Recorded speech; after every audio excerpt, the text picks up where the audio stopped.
Wakati operation inafanyika Nyasa na Kusini, mimi sikuwepo kabisa kwenye mikutano ya hadhara. Nilikuwa shughuli za ofisi, nilikuwa nazunguka kwenye kanda mbalimbali kuendesha mafunzo ya viongozi, na nilikuja hapa kanda ya Serengeti vile vile. Lakini baada ya Mheshimiwa Lissu kukamatwa, timu yake aliyokuwa kiongoza ilikuwa ni hii ya Mheshimiwa Lema, Baba Askofu Mwamakula akiwa amekuja kutuunga mkono. Nikatoka ofisini, nikatoka kwenye mafunzo, na mimi nimeingia jukwaani sasa kwenye mapambano ya moja kwa moja mpaka kieleweke. Sasa tutawajulisha tutakuja lini tena hapa Tarime, ili tupate muda wa kutosha wa kuhutubia. Leo tumecheleweshwa na mvua, ili tupate vile vile, nyinyi mko wengi, lakini tupate watu wengi zaidi bila kikwazo cha mvua ambao ni neema ya Mwenyezi Mungu, lakini leo imetuathiri kidogo kwenye mkutano wetu. Sawa sawa? Kwa tumekubali ombi la kuja tena Tarime. Asante sana. Na mimi huwa nikiambiwa kuja Tarime, huwa naona umuhimu na haja na uzito wa kuja, kwa sababu Tarime ni kati ya maeneo matatu Tanzania yenye historia ya pekee ya awali ya mapambano ya kisiasa ya Chadema. Ukizungumza Chadema na historia yake ya mapambano, huwezi kuacha kuitaja Kigoma mjini, ambapo mfumo wa vyama vingi ulipofika, uchaguzi wa kwanza mmoja wapo kabla ya uchaguzi mkuu wa 95, yalikuwa ni mapambano ya kisiasa ya Kigoma mjini. Wakati huo Chadema ikiwa na mgombea anaitwa Amani Kaburu, ambaye Chadema iliwajibika kumtoa Marekani akiwa chuo akifundisha kuja kushiriki mapambano. Kazi hiyo ilifanywa na wakina mzee Edwin Mtei na wakina mzee Bob Makani, waliokuwa mwenyekiti na katibu mkuu wa kwanza. Huwezi kuiandika historia ya mapambano ya Chadema bila kuutaja vile vile mkoa wa Kilimanjaro, ambao na wenyewe umekuwa mstari wa mbele kwenye mageuzi na kwenye harakati za Chadema. Lakini historia hiyo haiwezi kuwa imekamilika bila kuutaja mkoa wa Mara, na hasa hapa Tarime. Mimi bahati nzuri nimekuwepo kwenye chama, makao makuu ya chama kwa muda mrefu, kwa miaka 21. Nimeanza nikiwa kijana mdogo na miaka 23. Mwaka 2003, wakati huo mimi nikiwa mwanafunzi wa chuo kikuu cha Dar es Salaam na nikifanya harakati za vijana, niliposhawishika kujiunga na Chadema, nikaikuta mabadiliko ya kiuongozi ndani ya Chadema, kutoka Chadema ya mwenyekiti Mohamed Bobu Makani kuhamia kwa Chadema ya mwenyekiti Freeman Mbowe, wakati huo anakwenda kuchaguliwa na kushika hatamu za uongozi. Mwenyekiti Mbowe alipoingia wakati huo, mwenyekiti wakati huo katika uongozi, akaanza kazi ya wakati huo akirithi kutoka kwa kina Bob Makani, kazi ya kukiamsha chama, na yeye akafikiria pamoja na wenzake waliokuwepo wakati huo kwamba kazi ya kuimarisha Chadema lazima kutafuta vipawa vya uongozi tofauti. Kati ya watu waliowafikiria aitafuta wakina sisi, ikajiunga na Chadema. Lakini kati ya watu waliowafikiria, wawili wana historia ya pekee na Tarime. Mosi, wakati huo mwenyekiti akaenda kumshawishi Mheshimiwa Tundu Lissu, wakati huo akiwa mkurugenzi wa chama cha wanasheria wa mazingira LIT. Namtaja kwa sababu akiwa LIT wakati huo alikuwa mstari wa mbele kwenye mapambano juu ya haki za wananchi kwenye madini Tarime, mgodi wa North Mara, mapambano ya mstari wa mbele ya madai ya wananchi na kampuni ya Barrick. Wakati huo Lissu ni mwanasheria, mwanaharakati lit, akaja Chadema akawa mkurugenzi wa sheria, mimi nikiwa mkurugenzi wa vijana. Katika safari hiyo ya kutafuta watu wa kuunga mkono mabadiliko, kawa na safari za Tarime. Tarime hii tukamkuta mpambanaji mwingine, Mwenyezi Mungu amweke mahali pema, tukamkuta Chacha Zakayo Wangwe, miaka hiyo, wakati huo akiitwa Bob Rasta, akiitwa Rasta. Tukamshawishi kwa wakati huo akiwa NCCR kwamba toka NCCR, akiwa diwani wa NCCR akachukua kadi ya Chadema, akaingia kwenye historia ya kuwa mwanasiasa ambaye anaingia kwenye baraza la madiwani kama diwani wa NCCR, lakini wakati huo akitoka nje jukwani anasimama kama kiongozi wa Chadema. Tukaanza safari ya mapambano. Mapambano yakafanyika hapa Tarime. Hatimaye Chacha Zakayo Wangwe akawa mbunge. Tarime ikawa mstari wa mbele kwenye mapambano. Mwenyezi Mungu alipomtoa Chacha Zakayo kwenye ajali ya gari, CCM hii yenye kutumia uongo kufanya siasa, yenye kutumia propaganda kufanya siasa, ikazusha kwamba Chadema tumemuua Wangwe. Akawa anasema aliyomuua ni Freeman Mbowe, uratibu umefadhiliwa na Mzee Ndesaburo. Wakamtaja na mfanyabiashara mmoja.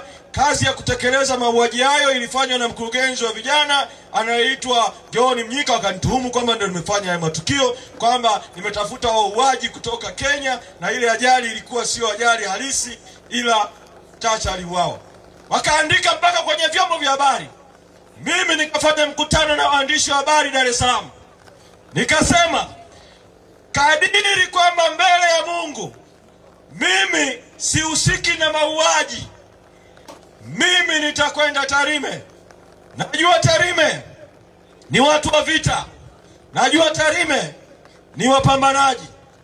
Nitakwenda Tarime. Kabla yake sijatoa hiyo kauli, wakati wa mazishi ya Chacha Zakayo Wangwe Kemakorere, CCM ikatengeneza uongo kwamba viongozi wa Chadema wamefukuzwa na mapanga mwenyekiti alipokuja kuzika na viongozi wengine. Mimi wakati huo nilikuwa Dar es Salaam. Nikasema nakwenda Tarime. Kama mimi nimefanya mauaji, watu wa Tarime watanikata mapanga, lakini kama sijafanya mauaji, watu wa Tarime watanipokea. Na nikapanda basi nikaja Tarime. Tumefika maeneo ya chuo cha ualimu pale mwaka 2008, kukawa na mapokezi makubwa. Tukatembea msafara tunaingia mjini. Walipoona mtiti ule wa mapokezi, wakati huo ni wakati wa uchaguzi sasa wa marudio, John Heche akigombea udiwani hapa wa Tarime mjini. Chacha alikuwa katika nafasi mbili, diwani na mbunge. Wakati huo Charles Mwera akigombea ubunge. Wananchi wa Tarime, niliona ujasiri wenu siku ile. Mabomu yanapigwa lakini bado tunatembea, tunakuja mjini mpaka Kereke. Asanteni sana. Mwaka 2008 mkatupa heshima hapa ya kushinda diwani wa Tarime mjini, ya kushinda mbunge. Na baada ya ushindi ule wa 2008, salamu ya Chadema ikabadilika. Awali tulikuwa tunasema mambo kama Kenya, kwa sababu yalitokea Kenya 2007. Tuliposhinda 2008 tukaanza ziara maeneo mbalimbali ya nchi, na salamu yetu ikawa tukisema mambo watu wanasema kama Tarime, maeneo mbalimbali ya nchi. Ndio maana nikasema nyinyi mko kwenye historia ya mapambano. Asanteni sana. Kilele cha historia yenu ya mapambano, mwaka 2015 mkatupa wabunge wawili majimbo yote mawili, Tarime mjini, Tarime vijijini, na hilo asanteni vile vile kwa namna mlivyotuunga mkono. Na mkatupa halmashauri mbili vile vile kwa maana ya kuwa na madiwani wengi. Asanteni sana. Sasa nimekuja kuwaomba watu wa Tarime,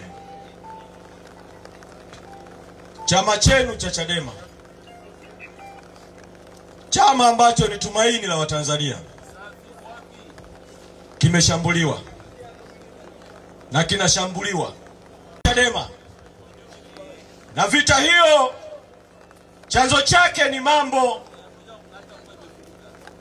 matatu. Moja, watawala hawajaridhishwa na mabadiliko ya uongozi yaliyofanyika Chadema ya kumchagua Tundu Lissu kuwa mwenyekiti, John Heche kuwa makamu mwenyekiti, Saidi Mzee kuwa makamu mwenyekiti Zanzibar, Ali Ibrahim Juma kuwa naibu katibu mkuu Zanzibar, na sekretarieti mpya kuingia kwenye uongozi. Watawala wamechukizwa na hali hiyo na wameamua kutangaza vita dhidi ya Chadema. Pili, watawala wanafahamu kwamba Rais Samia hakubaliki kwa Watanzania, na wanajua huu ni mwaka wa kuelekea uchaguzi, na wanajua katika uchaguzi huru na haki Rais Samia hawezi kushinda uchaguzi kwa sababu hakubaliki kwa Watanzania.